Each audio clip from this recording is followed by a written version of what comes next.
ಬೆಳ್ಳಂ ಬೆಳಗ್ಗೆ ಮಲೆತಿರಿಕೆ ಬೆಟ್ಟದ view point ಸ್ವಚ್ಛತಾ ಕಾರ್ಯದಲ್ಲಿ ಭಾಗಿಯಾದ ಶಾಸಕರಾದ ಎಎಸ್ ಪೊನ್ನಣ್ಣ. ವಿರಾಜಪೇಟೆ ಪುರಸಭೆ ನೂತನ ಅಧ್ಯಕ್ಷೆ ದೇಚಮ್ಮ ಕಾಳಪ್ಪ ಪುರಸಭೆಯ ಅಧ್ಯಕ್ಷೆಯಾಗಿ ಆಯ್ಕೆಯಾದ ಬಳಿಕ ಹೊಸ ಹುರುಪಿನಿಂದ ನಗರದಲ್ಲಿ ಕಾರ್ಯನಿರ್ವಹಣೆ ಮಾಡುತ್ತಿದ್ದು, ಇಂದು ಬೆಳಗ್ಗೆ 6 ಗಂಟೆಯಿಂದ ವಿರಾಜಪೇಟೆಯ ಮಲೆತಿರಿಕೆ ಬೆಟ್ಟದ ವ್ಯೂ ಪಾಯಿಂಟ್ ಬಳಿ ಸ್ವಚ್ಛತಾ ಕಾರ್ಯವನ್ನ ಪುರಸಭೆ ವತಿಯಿಂದ ಹಮ್ಮಿಕೊಳ್ಳಲಾಗಿತ್ತು. ವಿರಾಜಪೇಟೆಯ ವ್ಯೂ ಪಾಯಿಂಟ್ ಯಾರಿಗೆ ಗೊತ್ತಿಲ್ಲ ಹೇಳಿ. ಈ ವ್ಯೂ ಪಾಯಿಂಟ್ನಿಂದ ನಿಂತು ನೋಡಿದರೆ ಇಡೀ ವಿರಾಜಪೇಟೆಯನ್ನ ಒಂದು ಬುಟ್ಟಿಯಲ್ಲಿ ತುಂಬಿಸಿಟ್ಟ ಹಾಗೆ ಕಾಣುವ ಸುಂದರವಾದ ಜಾಗ. ಇಂಥ ಜಾಗಗಳನ್ನ ಜನರು ದೂರದ ರಾಜ್ಯಗಳಿಗೆ ಹೋಗಿ ನೋಡಿ ಬರುತ್ತಾರೆ. ಆದರೆ ನಮ್ಮಲ್ಲೇ ಇರುವ ಈ ಜಾಗವನ್ನ ನಾವೆಷ್ಟು ಕೆಟ್ಟದಾಗಿ ಬಳಕೆ ಮಾಡುತ್ತಿದ್ದೇವೆ ಎಂದರೆ, ಇಂದು ಪುರಸಭೆ ನಡೆಸಿದ ಸ್ವಚ್ಛತಾ ಅಭಿಯಾನದಲ್ಲಿ ಸಿಕ್ಕ ಲೋಡುಗಟ್ಟಲೆ ಕಸದ ರಾಶಿ ಅದರ ದುಸ್ಥಿತಿ ತಿಳಿಸುವಂತಿತ್ತು. ಬೆಳಗ್ಗೆ 6 ಗಂಟೆ ಸ್ಥಳಕ್ಕಾಗಮಿಸಿದ ಸ್ವಚ್ಛತಾ ಸಿಬ್ಬಂದಿಗಳು ಕಸದ ಚೀಲ ಹಿಡಿದು ಪ್ಲಾಸ್ಟಿಕ್ಗಳನ್ನ, ಬಿಯರ್ ಬಾಟಲ್ಗಳನ್ನ ಹೆರಕಿದರು. ಇನ್ನು ಕೆಲವರು ಕಳೆ ಕತ್ತರಿಸುವ ಮೆಷಿನ್ನಿಂದ ಬೆಳೆದ ಕಾಡು ಕತ್ತರಿಸಿದರು. ಪುರಸಭೆ ಸದಸ್ಯರು, ಪೊಲೀಸ್ ಅಧಿಕಾರಿಗಳು, ಪುರಸಭೆ ಸಿಬ್ಬಂದಿಗಳು, ಪೌರ ಕಾರ್ಮಿಕರು ಅತಿ ಉತ್ಸಾಹದಿಂದ ಸ್ವಚ್ಛತಾ ಕಾರ್ಯವನ್ನ ಆರಂಭ ಮಾಡಿದರು. ಬಳಿಕ ಮುಖ್ಯಮಂತ್ರಿಗಳ ಕಾನೂನು ಸಲಹೆಗಾರರು, ಕ್ಷೇತ್ರದ ಶಾಸಕರೂ ಆದ ಎಎಸ್ ಪೊನ್ನಣ್ಣನವರು ಮಲೆತಿರಿಕೆ ಬೆಟ್ಟದ ವ್ಯೂ ಪಾಯಿಂಟ್ ಬಳಿ ಆಯೋಜಿಸಲಾಗಿದ್ದ ಸ್ವಚ್ಛತಾ ಕಾರ್ಯಕ್ಕೆ ಆಗಮಿಸಿದರು. ಚಿತ್ರಕಲಾವಿದರಾದ ಸತೀಶ್ ಮಾಸ್ಟರ್ ಅವರು ಬೆಟ್ಟದ ಸುಂದರ ಪರಿಸರದಲ್ಲಿ ಅಳವಡಿಸಿದ್ದ ಕ್ಯಾನ್ವಾಸಿಗೆ ಬಣ್ಣ ತುಂಬುವ ಮೂಲಕ ಕಾರ್ಯಕ್ರಮವನ್ನು ವಿದ್ಯುಕ್ತವಾಗಿ ಆರಂಭ ಮಾಡಿದರು. ಬಳಿಕ ಶಾಸಕರು ಕೈಗವಸುಗಳನ್ನು ತೊಟ್ಟು ಕಸದ ಚೀಲ ಹಿಡಿದು ಖುದ್ದು ವ್ಯೂ ಪಾಯಿಂಟ್ ಬಳಿ ಸ್ವಚ್ಛತೆಗೆ ಮುಂದಾದರು. ಶ್ರಮದಾನದ ಬಳಿಕ ಮಾಧ್ಯಮದವರೊಂದಿಗೆ ಮಾತನಾಡಿದ ಶಾಸಕರಾದ ಎಎಸ್ ಪೊನ್ನಣ್ಣ, ನಾವೆಲ್ಲರೂ ಇಲ್ಲಿ ಸೇರಲು ಕಾರಣವೇ ಪ್ರವಾಸಿಗರು. ಇಲ್ಲಿಗೆ ಬಂದಂತ ಕೆಲವು ಪ್ರವಾಸಿಗರು ಬಹಳ ಬೇಜವಾಬ್ದಾರಿತನದಿಂದ ವರ್ತಿಸಿದ್ದಾರೆ. ಇಲ್ಲಿನ ಸೌಂದರ್ಯವನ್ನ ಸವಿದು ಅದರಿಂದ ಆನಂದವನ್ನ ಪಡೆಯಬೇಕಾದರೆ ಇದರ ರಕ್ಷಣೆ ಕೂಡ ಪ್ರವಾಸಿಗರ ಜವಾಬ್ದಾರಿ. ಅವರು ಜವಾಬ್ದಾರಿಯಿಂದ ನಡೆದುಕೊಳ್ಳದ ಕಾರಣ ಇಂದು ನಾವೆಲ್ಲರೂ ಇಲ್ಲಿ ಸೇರಿ ಅವರು ಬಿಸಾಕಿರುವ ಬಿಯರ್ ಬಾಟಲ್ಗಳು, ತ್ಯಾಜ್ಯವನ್ನ ಸ್ವಚ್ಛ ಮಾಡುವ ಕಾರ್ಯ ಮಾಡಿದ್ದೇವೆ. ಇದನ್ನೆಲ್ಲ ನೋಡಿದಾಗ ಬೇಸರವಾಗುತ್ತದೆ. ಇಲ್ಲಿ ರಾತ್ರಿ ವೇಳೆ ಬಂದು ಬೇರೆ ಚಟುವಟಿಕೆ ನಡೆಸುತ್ತಿರುವವರ ವಿರುದ್ಧ ಕಠಿಣ ಕ್ರಮ ತೆಗೆದುಕೊಳ್ಳಲು ಪೊಲೀಸ್ ಇಲಾಖೆಗೆ ಸೂಚಿಸಿರುವುದಾಗಿ ತಿಳಿಸಿದರು. ಅಲ್ಲದೆ ತಮ್ಮದೇ ಖರ್ಚಿನಲ್ಲಿ ವ್ಯೂ ಪಾಯಿಂಟ್ ಬಳಿ ಕಸದ ಬುಟ್ಟಿಗಳನ್ನು ನೀಡುವುದಾಗಿ ತಿಳಿಸಿದರು. ಬಳಿಕ ಮಾತನಾಡಿದ ಪುರಸಭೆ ಅಧ್ಯಕ್ಷೆ ದೇಚಮ್ಮ ಕಾಳಪ್ಪನವರು, ವಿರಾಜಪೇಟೆ ಪುರಸಭೆ ವತಿಯಿಂದ ಶಾಸಕರ ನೇತೃತ್ವದಲ್ಲಿ ಈ ಸ್ವಚ್ಛತಾ ಅಭಿಯಾನವನ್ನು ನಾವು ಕೈಗೊಂಡಿದ್ದು ಮನಸ್ಸಿಗೆ ಸಂತೋಷವನ್ನು ಉಂಟು ಮಾಡಿದೆ. ಶಾಸಕರು ಖುದ್ದಾಗಿ ಸ್ವಚ್ಛತಾ ಕಾರ್ಯದಲ್ಲಿ ಭಾಗಿಯಾಗಿ ನಮ್ಮೆಲ್ಲರಿಗೂ ಸ್ಫೂರ್ತಿಯನ್ನು ನೀಡಿದ್ದಾರೆ. ಜನರು ಕೂಡ ಜವಾಬ್ದಾರಿಯಿಂದ ನಡೆದುಕೊಳ್ಳಬೇಕು. ಕಸದ ಬುಟ್ಟಿಗಳನ್ನು ಶಾಸಕರೇ ಖುದ್ದಾಗಿ ನೀಡುವುದಾಗಿ ತಿಳಿಸಿದ್ದಾರೆ. ಕಸದ ಬುಟ್ಟಿ ಇಟ್ಟ ಬಳಿಕ ಕಸದ ಬುಟ್ಟಿಗೆ ಕಸವನ್ನು ಹಾಕಬೇಕು. ಬಾಟಲ್ಗಳನ್ನು ಬಿಸಾಡುವುದು, ಕುಡಿಯುವುದು ಈ ವಿಚಾರಗಳ ಬಗೆಗೆ ಕಠಿಣ ಕ್ರಮ ತೆಗೆದುಕೊಳ್ಳಲು ಶಾಸಕರು ಪೊಲೀಸರಿಗೆ ಮಾರ್ಗದರ್ಶನ ನೀಡಿದ್ದಾರೆ. ಇಲ್ಲಿ ಪರಿಸರಕ್ಕೆ ಪೂರಕ ಅಭಿವೃದ್ಧಿಗಳನ್ನು ಮಾಡಬೇಕಾದರೆ ಇದಕ್ಕೆ ಬೇಕಾದ ಅನುದಾನ ಪುರಸಭೆ ಬಳಿಯಲ್ಲಿ ಇಲ್ಲ. ಹಾಗಾಗಿ ಈ ವಿಚಾರವನ್ನು ಶಾಸಕರ ಗಮನಕ್ಕೆ ತಂದಿದ್ದೇವೆ. ಶಾಸಕರು ಮುಂಬರುವ ದಿನಗಳಲ್ಲಿ ಇಲ್ಲಿಗೆ ಅಗತ್ಯ ಅನುದಾನ ನೀಡುವ ಭರವಸೆ ನಮಗಿದೆ ಎಂದರು. ಬಳಿಕ ಶಾಸಕರು ಸಂಗ್ರಹವಾದ ಕಸದ ರಾಶಿಯನ್ನು ವೀಕ್ಷಿಸಿ ನೋಡಿ, ಇಷ್ಟು ಸುಂದರವಾದ ಪರಿಸರದಲ್ಲಿ ಜನರು ಏನೆಲ್ಲ ಮಾಡುತ್ತಿದ್ದಾರೆ ನೋಡಿ. ಪ್ಲಾಸ್ಟಿಕ್, ಬಿಯರ್ ಬಾಟ್ಲುಗಳು, ಪರಿಸರವನ್ನು ನಾವು ಹೀಗೆ ಇಟ್ಟುಕೊಳ್ಳುವುದಾ ಎಂದು ಬೇಸರ ಹೊರಹಾಕಿದರು. ಸ್ಥಳದಲ್ಲೇ ವಿರಾಜಪೇಟೆ ವೃತ್ತ ನಿರೀಕ್ಷಕರಾದ ಅನೂಪ್ ಮಾದಪ್ಪನವರಿಗೆ ಈ ಜಾಗದಲ್ಲಿ ರಾತ್ರಿ 7ರ ನಂತರ ಪ್ರವೇಶ ನಿರ್ಬಂಧಿಸುವಂತೆ ಸೂಚನೆ ನೀಡಿದರು. ಈ ಸ್ವಚ್ಛತಾ ಅಭಿಯಾನದಲ್ಲಿ ವಿರಾಜಪೇಟೆ ವೃತ್ತ ನಿರೀಕ್ಷಕರಾದ ಅನೂಪ್ ಮಾದಪ್ಪ ಹಾಗೂ ಪೊಲೀಸ್ ಸಿಬ್ಬಂದಿಗಳು, ದಂತವೈದ್ಯಕೀಯ ಕಾಲೇಜಿನ ಸಿಬ್ಬಂದಿಗಳು, ಮಲೆತಿರಿಕೆ ಬೆಟ್ಟದ ಅಯ್ಯಪ್ಪ ದೇವಾಲಯದ ಆಡಳಿತ ಮಂಡಳಿಯ ಅಧ್ಯಕ್ಷರು ಮತ್ತು ಸದಸ್ಯರುಗಳು ಹಾಗೂ ಮಲೆತಿರಿಕೆ ಬೆಟ್ಟದ ಮಲೆ ಮಹದೇಶ್ವರ ದೇವಾಲಯದ ಆಡಳಿತ ಮಂಡಳಿಯ ಅಧ್ಯಕ್ಷರು ಮತ್ತು ಸದಸ್ಯರುಗಳು ಭಾಗವಹಿಸಿದ್ದರು. ಅಲ್ಲದೆ ಪುರಸಭೆ ಸದಸ್ಯರುಗಳಾದ ಮತೀನ್ ಎಸ್ಎಚ್, ರಾಜೇಶ್ ಪದ್ಮನಾಭ, ಮೊಹಮ್ಮದ್ ರಾಫಿ, ಅಗಸ್ಟಿನ್ ಬೆನ್ನಿ, ನಾಮನಿರ್ದೇಶನ ಸದಸ್ಯರುಗಳಾದ ಶಬರೀಶ್ ಶೆಟ್ಟಿ, ದಿನೇಶ್, ಆತಿಫ್ ಮನ್ನಾ, ಅನಿತಾ, ಮುಖ್ಯಾಧಿಕಾರಿಗಳಾದ ಚಂದ್ರಕುಮಾರ್, ಪುರಸಭೆಯ ಪೌರಕಾರ್ಮಿಕರು ಮತ್ತು ಸಿಬ್ಬಂದಿಗಳು ಹಾಜರಿದ್ದರು. ಸ್ವಚ್ಛತಾ ಅಭಿಯಾನದ ಬಳಿಕ ಶ್ರಮದಾನದಲ್ಲಿ ಭಾಗವಹಿಸಿದವರಿಗೆ ಪುರಸಭೆ ವತಿಯಿಂದ ಬೆಳಗಿನ ಉಪಹಾರದ ವ್ಯವಸ್ಥೆ ಮಾಡಲಾಗಿತ್ತು. ಇನ್ನಾದರೂ ಪ್ರವಾಸಿಗರು ಮತ್ತು ಸ್ಥಳೀಯರು ಈ ಬೆಟ್ಟದ ಪರಿಸರಕ್ಕೆ ಹಾನಿ ಮಾಡದ ರೀತಿಯಲ್ಲಿ ವರ್ತನೆ ಮಾಡಿದರೆ ಈ ಸುಂದರ ವ್ಯೂ ಪಾಯಿಂಟ್ ಮುಂದಿನ ಪೀಳಿಗೆಗೂ ಉಳಿಯಬಹುದು. ಇಲ್ಲದೆ ಹೋದಲ್ಲಿ ಕಸದ ರಾಶಿಯನ್ನಷ್ಟೇ ಮುಂದಿನ ಜನಾಂಗ ನೋಡಬೇಕಾದ ಪರಿಸ್ಥಿತಿ ನಿರ್ಮಾಣವಾಗಬಹುದಾಗಿತ್ತು. ಇದಾಗಿತ್ತು ಬಿಂಬಾಮನೆಯ ಇಂದಿನ ವಿಶೇಷ ವರದಿ. ಎಂದಿನಂತೆ ಪ್ರೋತ್ಸಾಹಕ್ಕಾಗಿ ಧನ್ಯವಾದಗಳು. ಅವರು ಬಿಸಾಕಿರುವಂಥ ಬಾಟಲ್ಗಳಿರ್ಬೋದು, ಅವ್ರು ಬಿಸಾಕಿರುವಂಥ ಬೇರೆ ತ್ಯಾಜ್ಯ ಇರ್ಬೋದು, ಇದನ್ನು ಸ್ವಚ್ಛ ಮಾಡುವಂಥ ಒಂದು ಕಾರ್ಯಕ್ರಮ ನೋಡಿದಾಗ ಭಾಳ ದುಃಖ ಆಗಿದೆ. ಯಾಕಂದರೆ ಇಂಥ ಜಾಗಗಳು ಕೂಡ ಜನ ಸೌಂದರ್ಯವನ್ನು ನೋಡು ಈ ರೀತಿಯಾಗಿ ಕಸವನ್ನು ಬಿಸಾಕ್ತಾರೆ ಅಂತ ಹೇಳುವಂಥ ಭಾಳ ಬೇಸರ ಆಗಿದೆ. ಅದಲ್ಲದೆ ಸ್ಥಳೀಯರು ಇಲ್ಲಿ ರಾತ್ರಿ ಹೊತ್ತಿನಲ್ಲಿ ಬರ್ತಾರೆ ಅಂತ ಹೇಳುವಂಥ ದೂರನ್ನು ಭಾಳ ಶಿಸ್ತುಬದ್ಧವಾದಂಥ ಕ್ರಮವನ್ನು ಜರುಗಿಸಬೇಕು. ಈಗಾಗಲೇ ನಾನು ಪೊಲೀಸ್ ಮತ್ತು ನಮ್ಮ ಅವರಲ್ಲಿ ಚರ್ಚೆಯನ್ನು ಮಾಡಿದ್ದೇನೆ.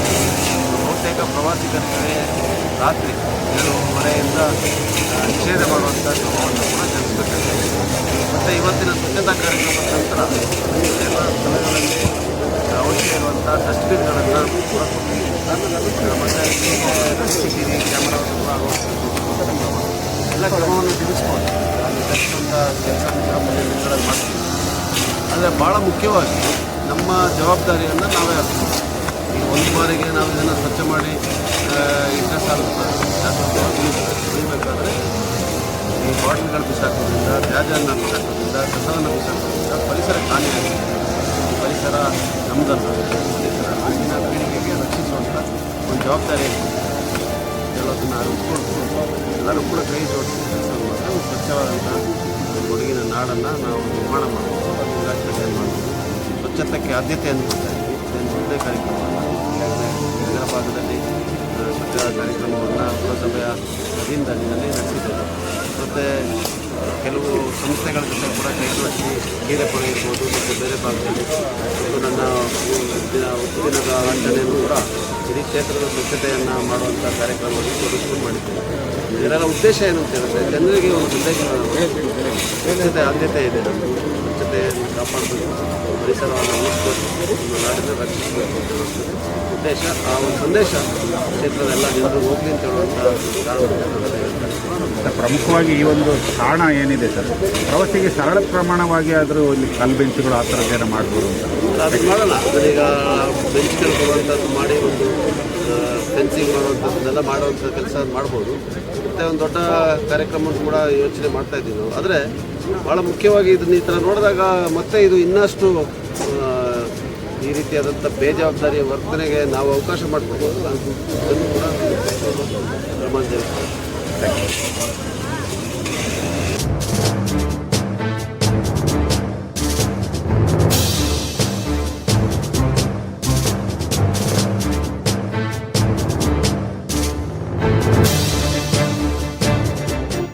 ಮೇಡಮ್, ಇವತ್ತು ಒಂದು ಸುದೀರ್ಘವಾದ ಸ್ವಚ್ಛತಾ ಅಭಿಯಾನದಲ್ಲಿ ನೀವೆಲ್ಲರೂ ಪಾಲ್ಗೊಂಡಿದ್ರಿ, ಒಂದು ಉತ್ತಮವಾದ ಕಾರ್ಯಕ್ರಮವನ್ನು ಆಯೋಜನೆ ಮಾಡಿದ್ರಿ, ಆ ಬಗ್ಗೆ ಹೇಳ್ಬೋದಾ? ನಾವು ಹಲವು ದಿನಗಳಿಂದ ಈ ರೀತಿಯ ಒಂದು ಕಾರ್ಯಾಚರಣೆಯನ್ನು ಮಾಡಬೇಕು. ಸ್ವಚ್ಛತಾ ಕಾರ್ಯಕ್ಕೆ ನಾವೆಲ್ಲರೂ ಪುರಸಭೆಯ ಸದಸ್ಯರು ಹಾಗೂ ಪುರಸಭೆಯ ಸರ್ವ ನೌಕರರು ಹಾಗೂ ವಿರಾಜಪೇಟೆ ಶಾಸಕರ ಮುಂದಾಳತ್ವದಲ್ಲಿ ನಡೆಸಬೇಕು ಅಂತ ಹೇಳುವಂಥದ್ದು ನಾವು ಈಗಾಗಲೇ ಚರ್ಚೆ ಮಾಡಿದ್ದು. ಇವತ್ತು ನಾವೊಂದು 2 ದಿನದಿಂದ ಇದ್ರ ಬಗ್ಗೆ ನಾವೆಲ್ಲ ಕೆಲಸಗಳು ಇದಕ್ಕೆ ಬೇಕಾದಂತಹ ಸಾಮಗ್ರಿಗಳು ಹಾಗೂ ನಮ್ಮ ಸಿಬ್ಬಂದಿಗಳನ್ನು ಒಟ್ಟುಗೂಡಿಸುವ ಅಂತ ನಾವೆಲ್ಲರೂ ಕೆಲಸ ಮಾಡಿದ್ದೀವಿ. ಹೇಳಬೇಕು ಅಂತ ಹೇಳಿದ್ರೆ ಪುರಸಭೆಯ ನೌಕರರು ಬಹಳ ಹುಮ್ಮಸ್ಸಿನಿಂದ ಈ ಕಾರ್ಯಕ್ರಮಕ್ಕೆ ಅವರು ಮುಂದಾಳತ್ವದಲ್ಲಿ ಎಲ್ಲರೂ ಸಹಕರಿಸಿದ್ದಾರೆ. ಈ ಸಂದರ್ಭದಲ್ಲಿ ನಾನು ಅವರಿಗೆ ಪ್ರತ್ಯೇಕವಾಗಿ ಅವರಿಗೆ ಅಭಿನಂದನೆಯನ್ನು ಸಲ್ಲಿಸುತ್ತೇನೆ.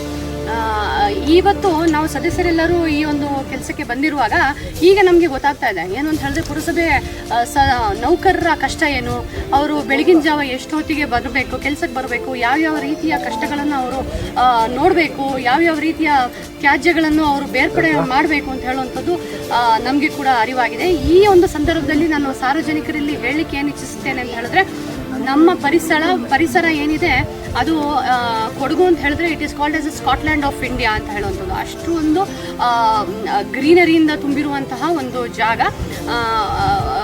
ಎಲ್ಲಿ ನೋಡಿದ್ರು ವರ್ಲ್ಡ್ ವೈಡ್ ನೋಡಿದ್ರು ನಮ್ಮ ಕೊಡಗು ಕೂರ್ಗ್ ಅಂತ ಹೇಳಿದ್ರೆ ನಮಗೆ ಅದಕ್ಕೆ ಆದಂತಹ ಒಂದು ಮಾನದಂಡ ಇದೆ. ಹಾಗೆ ಇಂತಹ ಒಂದು ಪರಿಸರವನ್ನು ಉಳಿಸುವ ಅಂತ ನಾವೆಲ್ಲ ಸಾರ್ವಜನಿಕರು ನಾವೇ ಸ್ವಯಂ ಪ್ರೇರಿತವಾಗಿ ನಾವು ಕೆಲಸ ಮಾಡಬೇಕು. ಎಲ್ಲಿ ಡಸ್ಟ್ಬಿನ್ಸ್ಗಳಿದೆ ಅಲ್ಲಿಗೆ ನಾವು ಕಸಗಳನ್ನು ಹಾಕಬೇಕು. ಪ್ಲಾಸ್ಟಿಕ್ಸ್ಗಳನ್ನು ಆದಷ್ಟು ನಾವು ಕಡಿಮೆ ಉಪಯೋಗಿಸ್ಕೊಂಡು ನಾವು ಬಟ್ಟೆಯ ಚೀಲಗಳು, ಪೇಪರ್ಗಳನ್ನು ಯೂಸ್ ಮಾಡುವಂಥ ನಾವೆಲ್ಲರೂ ಒಂದು ಸೋಷಲ್ ಕಾಸ್ ಕಡೆಗೆ ನಾವೆಲ್ಲರೂ ನಡಿಬೇಕು ಅಂತ ಹೇಳಿದ್ರು ನನ್ನ ಅನಿಸಿಕೆ. ಮೇಡಮ್, ಏನಾದರೂ ಈ ವ್ಯೂ ಪಾಯಿಂಟನ್ನು ಮುಂದಿನ ದಿನಗಳಲ್ಲಿ ಅಭಿವೃದ್ಧಿ ಮಾಡೋ ಬಗ್ಗೆ ಏನಾದರೂ ಪುರಸಭೆ ವತಿಯಿಂದ ಯೋಜನೆಗಳಿದೆಯಾ ಅಂತ? ಪುರಸಭೆ ಈಗ ಶಾಸಕರು ಏನು ಹೇಳಿದ್ದಾರೆ ಅಂತ ಹೇಳಿದ್ರೆ, ಅವರ ಅನುದಾನದಲ್ಲಿ, ಅವರ ಶಾಸಕರ ಅನುದಾನದಲ್ಲಿ ಸ್ವಯಂ ಪ್ರೇರಿತವಾಗಿ ಡಸ್ಟ್ಬಿನ್ಸ್ಗಳನ್ನು ನೀಡ್ತೇವೆ ಅಂತ ಹೇಳುವಂಥ ಭರವಸೆಯನ್ನು ಅವರು ಕೊಟ್ಟಿದ್ದಾರೆ. ಹಾಗೂ ನಮ್ಮ ಪುರಸಭೆ ನಿಧಿಯಿಂದ ನಮಗೆ ದೊಡ್ಡ ಮಟ್ಟದಲ್ಲಿ ನಮಗೆ ಇಲ್ಲಿಗೆ ಅನುದಾನಗಳನ್ನು ಇಡಲು ಸಾಧ್ಯವಿಲ್ಲ. ಯಾಕಂತ ಹೇಳಿದ್ರೆ ನಮ್ಮದೇ ಆದಂತಹ ಖರ್ಚು ವೆಚ್ಚಗಳು ಇರುವುದರಿಂದ ಈ ಕಾಂಕ್ರೀಟ್ ಕೆಲಸಗಳಿಗೆಲ್ಲ ದೊಡ್ಡ ಮೊತ್ತದ ಅನುದಾನ ಬೇಕು. ನಾವೆಲ್ಲ ಪುರಸಭೆ ಸದಸ್ಯರು ಶಾಸಕರಿಗೆ ಇದರ ಬಗ್ಗೆ ಈಗಾಗಲೇ ಇವತ್ತಿನ ಬೆಳಗಿನ ಜಾವ ನಾವು ಅವರ ಮನಮುಟ್ಟುವ ರೀತಿಯಲ್ಲಿ ಅವರಿಗೆ ನಾವು ಇಲ್ಲಿಗೆ ಬೇಕಾದಂತಹ ಅನುದಾನದ ಬಗ್ಗೆ ಅವರ ಗಮನ ಸೆಳೆದಿದ್ದೇವೆ.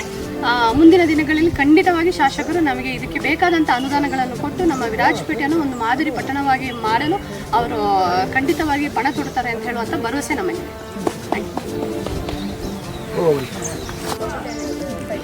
ವಿರಾಜಪೇಟೆ ನಗರದ ಮಲೆತಿರಿಕೆ ಬೆಟ್ಟ ಇದಕ್ಕೆ ಒಂದು ಐತಿಹಾಸಿಕ ಹಿನ್ನೆಲೆ ಇದೆ. ಹಾಗೂ ಈ ಶಿವನ ದೇವಸ್ಥಾನದ ಮೇಲ್ಭಾಗದಲ್ಲಿದ್ದು ಅದೇ ನೇರವಾಗಿ ಕೆಳಗಡೆ ಅಯ್ಯಪ್ಪ ಟೆಂಪಲ್ ಇದೆ, ಅಯ್ಯಪ್ಪ ದೇವಸ್ಥಾನ ಇದೆ. ಆ ನೇರಕ್ಕೆ ಸರಿಯಾಗಿ ಗೌರಿ ದೇವಸ್ಥಾನ, ಏನು ಬಸವೇಶ್ವರ ದೇವಸ್ಥಾನ ಅಂತ ಹೇಳ್ತೀವಿ ನಾವು, ಅದೇ ನೇರಕ್ಕೆ ಇದೆ. ಅದೇ ನೇರಕ್ಕೆ ಸರಿಯಾಗಿ ನಮ್ಮ ವಿರಾಜಪೇಟೆ ಐತಿಹಾಸಿಕ ಹೊಂದಿರುವಂಥ ಗಣಪತಿ ದೇವಸ್ಥಾನ, ಇದು ಸುಪ್ರಸಿದ್ಧ ಗಣಪತಿ ದೇವಸ್ಥಾನ ಇದೆ.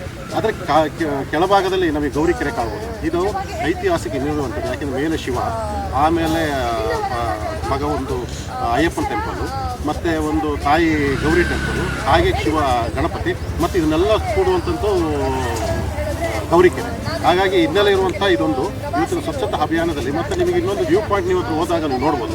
ವ್ಯೂ ಪಾಯಿಂಟಲ್ಲಿ ಐತಿಹಾಸಿಕವಾಗಿ ಏನು ಕಾಣ್ತದೆ ಅಂತ ಹೇಳಿದ್ರೆ, ಇದು ಕಪ್ಪು ಬೌಲ್ ಥರ ಕಾಣಿಸುತ್ತೆ ನಿಮಗೆ. ನೀವು ನಿಂತು ನೋಡಿದಾಗ ಕರೆಕ್ಟಾಗಿ ನೀವು ಸುತ್ತಲೂ ಬೆಟ್ಟ, ವಿರಾಜಪೇಟೆ ನಗರ ಮಧ್ಯದಲ್ಲಿದೆ. ಸುತ್ತಲೂ ಬೆಟ್ಟ, ನಿಮಗೆ 7 ಕೋಟಿ ಬೆಟ್ಟ ಅಂತ ಒಂದು ವ್ಯವಸ್ಥಿತ ರೀತಿಯಲ್ಲಿದೆ. ಜನರಿಗೆ ಬಂದು ನೋಡಬೇಕಾದ್ರೆ ಬೇರೆ ಕಡೆ ಎಲ್ಲ ವ್ಯವಸ್ಥೆಗಳಿದ್ದರೂ ಕೂಡ ಇಲ್ಲಿ ಒಳ್ಳೆಯ ಒಂದು ವ್ಯವಸ್ಥೆಯನ್ನು ನಾವು ಶಾಸಕರ ನೇತೃತ್ವದಲ್ಲಿ ಮಾಡಬೇಕು ಅಂತ ಅಂತೀವಿ. ಹಾಗಾಗಿ ಇದೊಂದು ಐತಿಹಾಸಿಕ ಇನ್ನಿರುವಂಥದ್ದು ಬೆಟ್ಟ ಅಂತ ನಾನು